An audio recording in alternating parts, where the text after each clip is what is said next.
सादर करीत आहे श्यामची आई. लेखक श्री साने गुरुजी. रात्र 19वी. गोष्टीचं नाव आहे पुनर्जन्म. श्रोते हो, आज आपण कथा 19वी पुनर्जन्म या कथेचे वाचन करणार आहोत. चला तर मग आपण कथा वाचन करूया. माझे वय त्यावेळी 11 वर्षाचे होते. मला प्रथम पुण्यास मामांकडे इंग्रजी शिकवण्यासाठी ठेवण्यात आले होते. माझा मोठा भाऊ शिकावयास होता, परंतु मी मामांकडे नीट वागलो नाही. त्यांच्याकडून मी 2-3 वेळा पळून गेलो. नाना खोट्या चहाड्या मी तेथे केल्या. शेवटी असला विधुळा बाचा आपल्याकडे नसलेला बरा. उगीच स्वतःच्या दुसऱ्याच्या गळ्याला एखाद्या वेळेस फास लावायचा असे मामांना वाटले व त्यांनी मला घरी पाठवून दिले. त्यावेळेस कोकणामध्ये आमच्या घरी सारीच परिस्थिती चमत्कारिक झाली होती. कारण आमचे वडील स्वदेशीच्या चळवळीत झालेल्या खटल्यात शिक्षा भोगून नुकतेच तुरुंगातून सुटून आले होते. त्यांची प्रकृती फार अशक्त होती, म्हणून कोणा दूरच्या नातलगाकडे समुद्रतीरी प्रकृती सुधारण्यासाठी ते गेले होते. माझी मोठी बहीण माहेरी आलेली होती. माहेरी 4 दिवस आनंदाने राहण्यासाठी आली, परंतु ती फार आजारी पडली. आईवर सारा कामाचा बोजा होता. घरात दुसरे बाई माणूस त्यावेळेस नव्हते. बहीण फार आजारी होती. अशाही स्थितीत आम्ही पुण्याहून घरी आलेले. माझ्याकडे कोणीच लक्ष देईना. मी सर्वांचा नावडता झालो होतो. माझ्या अक्कावर साऱ्यांचा लोभ, सर्वांचे प्रेम होते. तिची अंगावरची मुलगी होती. त्या मुलीचे त्यावेळेस फार हाल होत, कारण तिला तिच्या आईचे दूध मिळत नसे. कारण तिची आई आजारी होती ना. आईचा हात तिच्या कोमल अंगाला लागत नसे. अक्काला विषमज्वर झालेला होता, म्हणून तिच्या अंगावरचे दूध पाजणे म्हणजे धोका होता. कारण ते दूध विषारी झालेले असते. यामुळे त्या लहानशा रंगूची फार आबाळ होत असे. एके दिवशी अक्काला वात झाला. सासरी झालेले हाल तिने कधीही माहेरी सांगितले नव्हते, परंतु मनात साठविलेले ते सारे दुःख ती वातात बोलत होती. तिला शुद्ध नव्हती. त्या बेशुद्ध स्थितीत सारे हृदयातील ती ओके व ते ऐकून आईला फार वाईट वाटे. इतके पैसे खर्च करून आम्ही लग्न केले, तरी सासरी जाच का असावा असे तिला वाटे. ज्याप्रमाणे भाऊबंदकी त्याप्रमाणे सासूरवास हाही आपल्यातील दुर्गुण आहे. दुसऱ्या घरातील आलेली मुलगी तिचे आईबाप व्हावयाचे हे खरे म्हटले तर सासू सासऱ्यांचे कर्तव्य, परंतु त्यांना वाटते की सत्तेची मोलकरीण आली. सासरचे हाल ज्या दिवशी थांबतील तो सुदीन सासरवास हा भाषेतील शब्दच सारा इतिहास सांगत आहे. मुली ओव्या म्हणतात, त्यात पहा सासूरवासाचे कसे वर्णन केले आहे. सासरचे बोल जसे कारल्याचे वेल ग, गोड कसे लागतील काही केल्याने. सासरचे बोल जशा रेशमाच्या गाठी, रात्रंदिन रडविते दाई दाई. असे वगैरे ओव्यामध्ये हे करुण चित्र काढलेले आहे. या ओव्या बायकांनीच रचलेल्या आहेत. त्यांनी स्वतःच्या स्थितीचे हे हीनदीन वर्णन केले आहे. कारल्याचे कडू वेल, रेशमाच्या गाठी या उपमा बायकांनाच सुचतील. अजून साधी माणुसकी मनुष्याला शिकावयाचे आहे.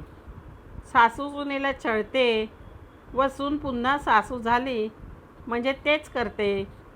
जणू पूर्वजांची छळाची परंपरा अखंड चालूच राहिले पाहिजे. 4 दिवस सासूचे तर 4 दिवस सुनेचे अशी म्हणच पडलेली आहे.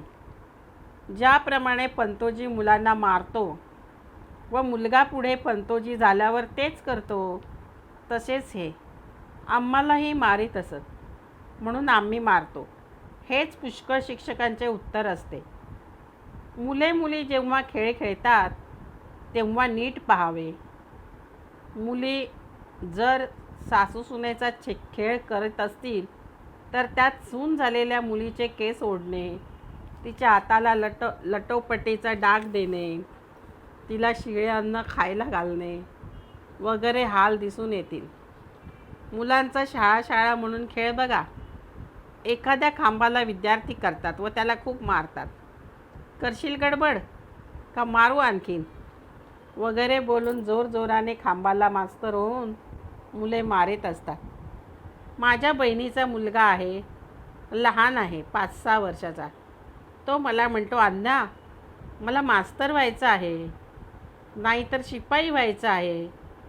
मी त्याला जर विचारले, हे 2च धंदे तू पसंत का केलेस, तर तो म्हणतो, म्हणजे सर्वांना मारता येईल, सगळ्यांना झोडपून काढेल. मास्तर म्हणजे काय कल्पना झाली आहे बघा. म्हणूनच शाळा सासूरवास वाटतो. शाळा सासर यांचे माहेर झाले पाहिजे. मी कुठेतरी बहकत चाललो असे म्हणाल, परंतु माझे पित्त उसळते या गोष्टींनी. साधी माणुसकी आमच्यात नसावी.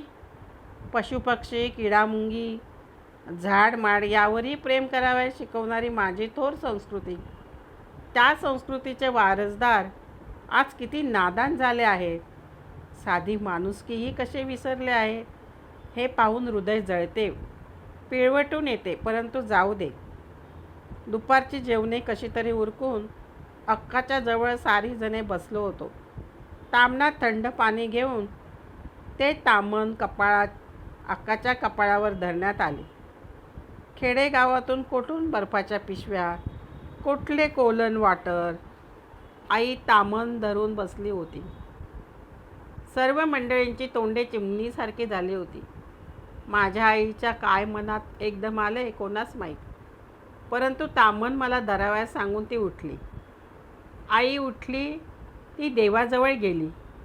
देवघरात जाऊन ती देवास म्हणाली, देवा शंकरा, देवळात जाऊन तुझी पिंडी 3 दिवस दही भाताने लिंपीन, पण माझ्या पोरीला गुण येऊ दे रे, उतार पडू दे, अंगाची तलकी कमी होऊ दे, ताप उतरू दे. प्रयत्न चालले होते. प्रयत्नांच्या बरोबर प्रार्थनाही चालली होती. आईवर देवाचा भरोसा होता, परंतु रात्रंदिवस सेवाही करीतच होती. आपल्या प्रयत्नात आपल्या तळमळीने देवाचे सहकार्यही आणले पाहिजे. रंगू उठली रे पाळण्यात, जा तिला घेऊन बाहेर, येथे रडू नकोस, असे आई मला म्हणाली. मी उठलो व अक्काची मुलगी खांद्यावर घेऊन तिला खेळवीत बाहेर गेलो. रंगूला इकडे तिकडे हिंडून मी कंटाळलो व घरात आलो. तिन्ही सांजेची वेळ होत आली होती. बाहेर कांडपिणींनी कांडप घातलेले होते, ते त्यांच्याजवळून मोजून घ्यायचे होते. गुरे गोठ्यात येण्याची वेळ पण झाली होती. गुराखी गुरे आली हो एवढे ओरडून पुढे जात असे. त्या गुरांना बांधायचे होते. अशा त्या कामाच्या धांदलीत मीही रंगूला तेथेच ठेवून बाहेर गेलो. ती लहानगी रंगू रडू लागली. ती आईसाठी का रडत होती? आईच्या प्रेमाने थपथपला हात अंगाला लावावा म्हणून का रडू लागली? आईने प्रेमाने बघावे म्हणून का ती भुकेली होती? मुकीपोर, लहान दुबळा जीव. तिची आई अंथरुणात तळमळत होती. वातात मधून बोलत होती. रंगूला तिच्या आईचे दर्शनही 2-2 दिवसात होत नव्हते. तिचा आत्मा आईला भेटण्यासाठी का ओरडत होता, आक्रोश करीत होता. माझ्या आईजवळ मला नेऊन ठेवा, क्षणभर मला तिच्या कुशीत ठेवा, मला दूध नको, काही नको, मी त्यासाठी हपापली नाही. तो आईचा कृश हात मला लागू दे, त्यानेच माझे पोषण होईल, असे का ती रडून सांगत होती?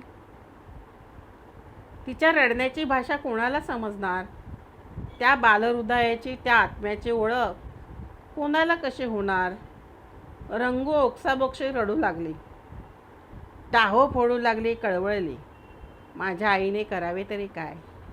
कांडण मोजून घ्यावे का दिवा लावावा आणि देवा तुळशीसमोर दाखवावा, का गुरे बांधावी, का धार काढावी, का काढा करावा, का भाजीभात करावा, का रंगूला खेळवावे, का अक्काजवळ बसावे. तिला काय 1000 हात होते. आई धन्य आहे तुझी. स्त्रियांसारख्या कष्टाळू स्त्रियाच, त्यांनीच त्या शेकडो कस्ता खाव्यात. भारतीय स्त्रियांचा कष्टाळूपणा व क्षमावृत्तीला एक भूमातेचीच उपमा शोभेल, दुसरी नाही. अशा थोर स्त्रिया ज्या घरात असतात ती मला रावळे देवाची मंदिरेच वाटतात. त्या स्त्रिया याच मी देवता मानतो व माझा माथा त्यांच्या चरणी नमवितो. दुसरी देवळे मला माहीत नाहीत. माझी आई संतापली, रागावली. तिच्या क्षमेला सोशिकपणाही काही सीमा होती, मर्यादा होती. कोठे गेला हा कार्टा? नुसते खातो मेला. इकडचे काडी तिकडे करायला नको. तिकडे दिवे लावले दिवे. आता येथे आलाय आईला छळायला. जरा पोरीला खेळव म्हटलं तर फुगला नुसता. एरंड कुठला. तिन्ही त्रिकाळ खायला हवे मात्र रेड्याला. रिंडोजी नुसता. श्याम्या, अरे कार्ट्या, उचल ना त्या जरा तिला. कळवळली बघ पोर. श्वास धरलन वाटते. तू मरत नाहीस. तू मात्र छळायला उरला आहेस. आई रागावून दुःख संतापाने वेडी होऊन बोलत होती. आईचे शब्द मी ऐकत होतो, परंतु शेवटचे शब्द माझ्या मर्मी लागले. मला रडू आले. रडत रडतच मी त्या रडणाऱ्या रंगूस उचलले व बाहेर गेलो. रंगूला पोटाशी धरून श्लोक वगैरे म्हणू लागलो. रामरक्षा म्हटली. तिला घेऊन मी सारखा अंगणामध्ये पेऱ्या घालीत होतो. रंगू माझ्या खांद्यावर निजून गेली. आईच्या शब्दाने मी जागा झालो. कशासाठी जगावे हे मला कळत नव्हते. चकमक उजाडल्याशिवाय ठिणगी पडत नाही. माझ्या जीवनात ठिणगी पडली, तेज आले, प्रकाश आला. गुणी जगाला हवा हवासा वाटतो. गुणहीन करंटे जीवन काय कामाचे. आपला काडीचाही उपयोग नाही.